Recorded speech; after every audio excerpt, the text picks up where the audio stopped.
Hello, welcome back to my kitchen. Today we have a special celebration because this is episode 100, which is a lot. Like that's a lot of me talking. And this video is just gonna add to that because we are making ice cream, which is a topic that I can ramble about for quite a while. I'm gonna try and not ramble too much. I've done a few practice runs of like what I might say, and I realized I'd talk for like 15 minutes. So I might gloss over a lot of things. So if you have questions, put them in like the comments. And if there's a lot of them, maybe I'll just do a ramble video where I just tell you all the little intricacies. But today, ice cream. We are making a specific flavor, which is a little sentimental because it's like my first legit flavor of ice cream that I actually made. I did a few ice creams before this one, but I was a little scared of doing like a custard base. So I just did a real basic like dairy, sugar, vanilla kind of base. And it comes out pretty like, I'm gonna say the word like crystally. It's just like a bad texture. Like if you ever let ice cream melt and then like refreeze it again and it kind of has not a smooth, creamy consistency anymore. That's kind of what I mean by that. But a custard base requires a lot of eggs and you to like cook it to specific temperatures and all this stuff. And I was always like, I don't want to do that. That's too much work for ice cream. What we're making today is bourbon honeycomb ice cream. Now I was first kind of exposed to this from a friend who went to kind of like a little fancy ice cream place downtown, and they're like, oh, I had this bourbon honeycomb, and I was like, what the heck? Like honeycomb? Like from bees? And I did not say that out loud, but they're like, oh yeah, it was like I think I just said like honeycomb with a question mark, and like, oh yeah, like it like gives this like super like crunchy kind of texture to it. It's like really good. And once again, in my head, I'm like thinking wax. And I'm like, I guess maybe when it's frozen, it'll crunch, but I felt like it would kind of get gooey, like sticky in your mouth as like the heat was reintroduced. And I was like, this still sounds weird to me. Then eventually it kind of, proper communication happened, and like, oh no, it's like a candy that they make. So this was one of those like, could I make this myself? And I like looked up online and I couldn't really find bourbon honeycomb together. I found a bourbon ice cream and I found a honeycomb ice cream. And that's when, I don't know what part of my brain clicked on, was like, I bet I could do this. So I kind of combined those two together. So in the like description, there's gonna be two different recipes. It's effectively the bourbon base is what we're gonna like be making. And then the honeycomb from the other recipe is just to kind of be added in at the very end. So the ice cream in the other one, just kind of ignore that. But I found that the bourbon honeycomb is like, the bourbon base is like the best ice cream base that I've tried, because I've tried a few different ones, and to me, like the ratios and stuff on this one just create a better product. So if you ever make ice cream, I'd recommend using this base, just excluding the bourbon if you don't want to have it being bourbon flavored, and you're kind of good, just add in other stuff. Now if you, God, I am rambling. If you do something that has like fruit, then you should find probably a more specific base, because then you're introducing more liquid and you need to be kind of conscious of that in the process. I've already talked for 6 minutes. Hopefully I did a lot of pauses in there that I can narrow this down. I'm just gonna kind of cut any of that story left. So we're making bourbon honeycomb, and it's my first one. So just kind of remember that. That's why it's important. So ingredients, I don't know if I'm gonna do, but just as like at the front of the video, I mean, it's making ice cream, so it's gonna be kind of complex. The ingredients are not the complexity of this. It's the having a ice cream maker, whether that be like the ice and like rock salt, the freezer bowl one, which is I have, or like the super fancy, plug it into the wall. It's like a freezer and turner all built in. You just pour in the base and ice cream pops out. Those are like $400. If I made more ice cream, maybe, but I don't. So that's never gonna happen. The only ingredient that I would say is like a little bit of gotcha, and I wanna kind of comment on because of like the gluten-free side of things, is the dry milk powder. Most people, I'm assuming, don't have that because I've made ice cream before. I have it because it's a fairly large bag that I get, and you only need like half a cup. So that one bag, kind of pricey, but it's being stretched out over quite a significant amount of ice cream if you only make ice cream with it. Like, read the packaging, because and I'm sure there's other ones, but like in my store, there's really only 2. And I wish I had the bag on hand. I'll put up a picture of mine. That one is gluten-free.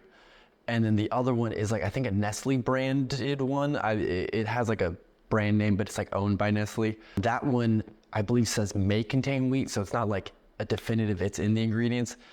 But so just be mindful if you're celiac like me or just gluten-free to like read the labels on those. But if you're not gluten-free and you're just here to make ice cream, buy whatever dry milk you want. Okay, so that, I said I was going to ramble, but I've definitely rambled a lot. So I'm going to kind of cut to the chase. We're going to start running through the steps because there is a decent amount of them, because I have to make honeycomb, and then we're going to make the actual like ice cream, or vice versa, probably the ice cream first, and then that, because ice cream needs to sit for a while. Okay, so we're going to kind of first start off with the ice cream, because it requires a like cooking phase and then a putting in the refrigerator for a few hours phase. While it's in the fridge would be a perfect time to make the honeycomb, because the honeycomb's a lot quicker. So to make ice cream, it requires first to put a lot of dairy ingredients together. So we're gonna have heavy cream, half and half, and then dry milk powder. All of those are going into a saucepan on the stovetop on medium high.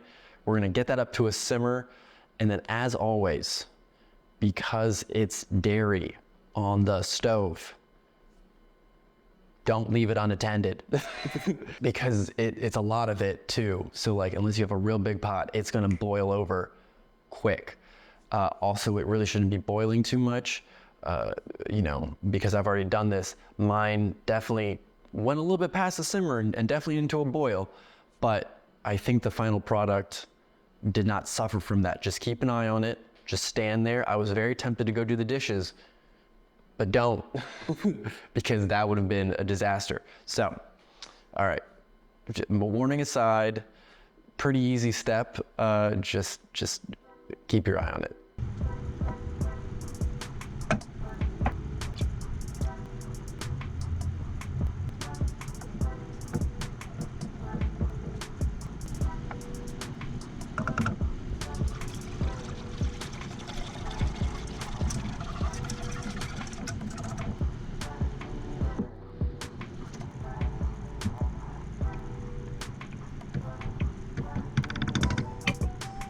All right, so now that it's simmered, we're going to remove it from heat and then kind of let that sit on the side. And in a separate bowl, we're going to mix together the eggs, sugar, brown sugar, and salt. I think that's all of it. I would look at my ingredients, but my GoPro just said that its battery's about to die. So kind of mix those all up in a bowl with a whisk, kind of smooth consistency. Once again, pretty simple. Whip it up. You're good to go.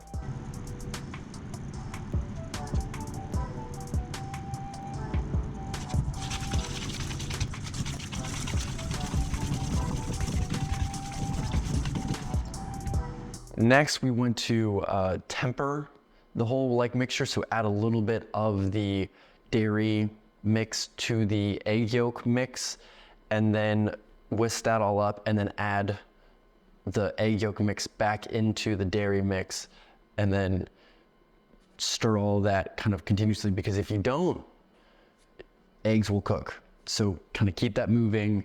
The tempering is very important to kind of get the eggs up to temperature, and then when you add it in, you don't want to let those sit, because even though you've raised their temperature, they will still cook.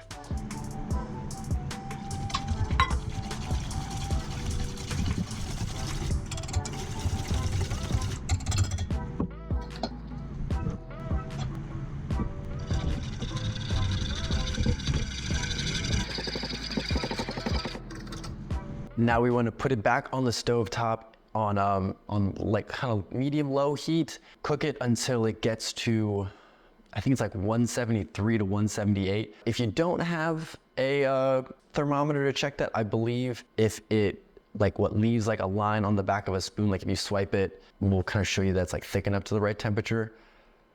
but I would recommend just buying a fairly cheap kind of stovetop thermometer that you can use for stuff like this, because it's pretty handy in just all manners of cooking.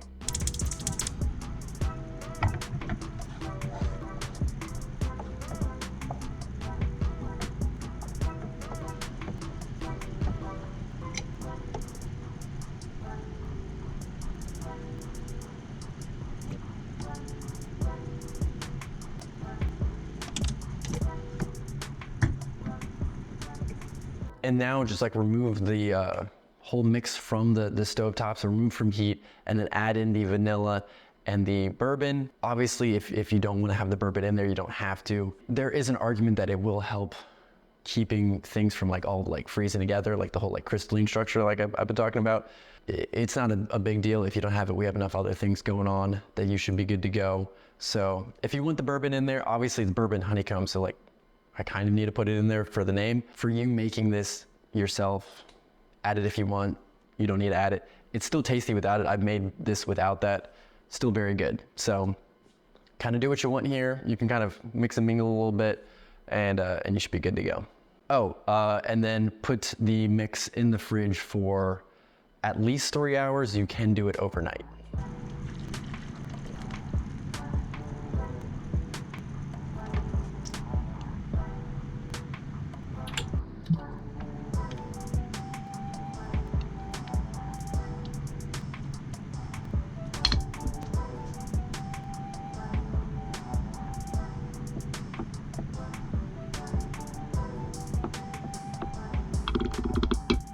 Now that the ice cream base is in the fridge cooling off, we can make the honeycomb. And to do that, pretty simple, just mix the sugar and the corn syrup in a saucepan on medium heat, kind of stirring it until the sugar dissolves, and let it cook until it becomes a dark amber color.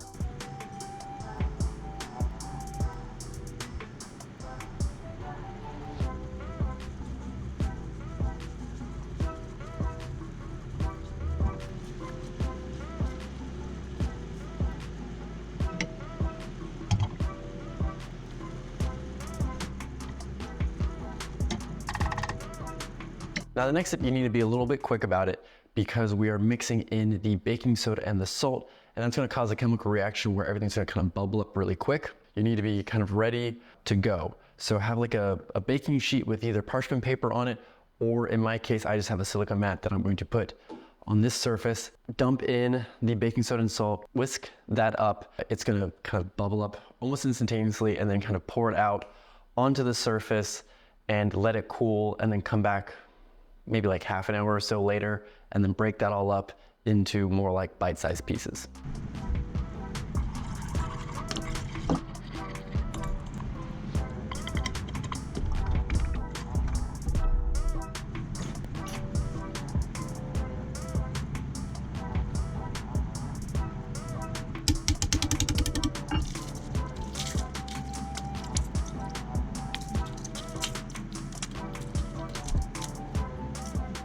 And now that the mix is cooled, it's effectively just put it in your ice cream maker of choice. Follow the instructions there. I have the freezer bowl, which is put in the KitchenAid on low for 30 minutes. I also have kind of like an insulated cover for my KitchenAid that I like to put over top of it to try and lock in the cold a little bit more, but that's not a requirement. Like, that's not in the actual instructions for how to make ice cream. That's just my brain thinks that it's doing something. It might not actually be, but I do it, and it is fun. It'll lead to a good reveal, hopefully, when I pull it off and you see the final product.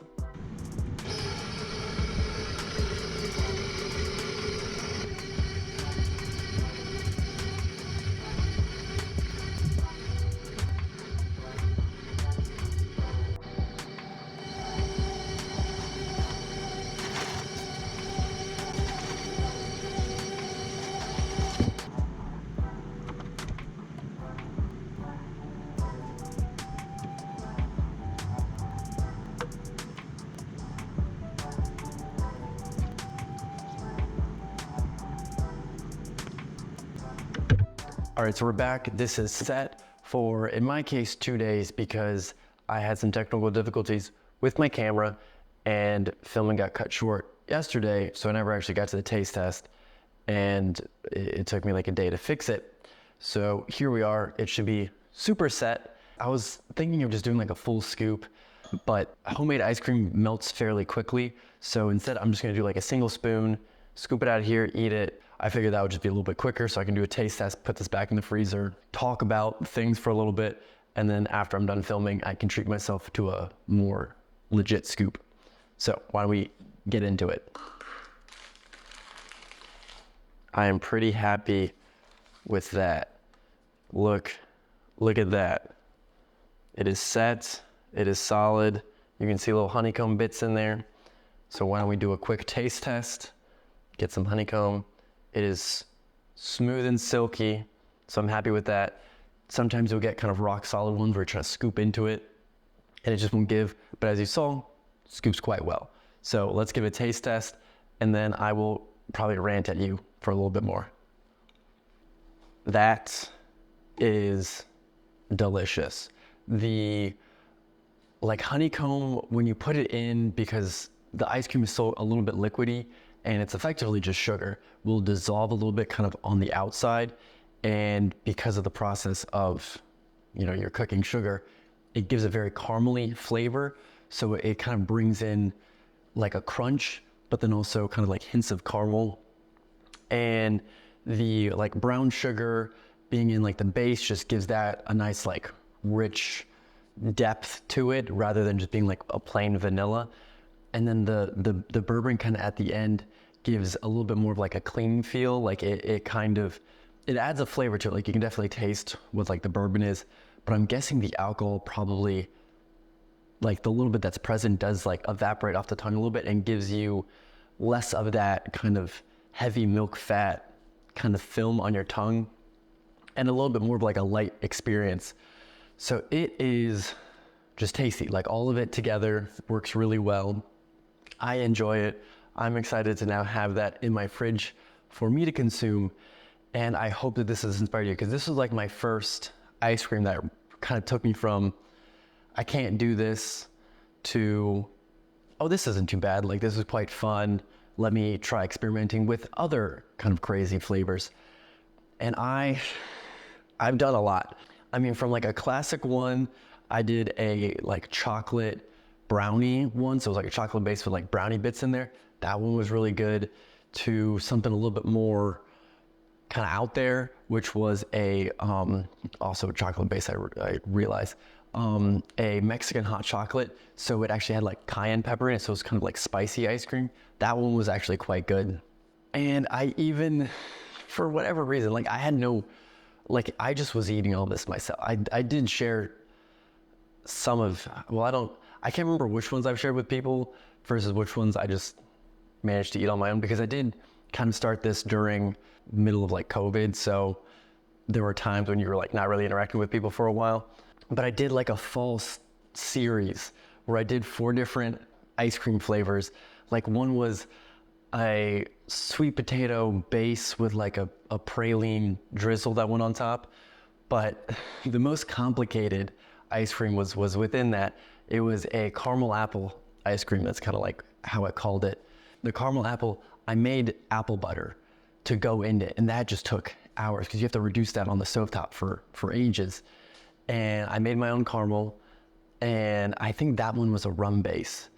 And which I don't know, can you see it?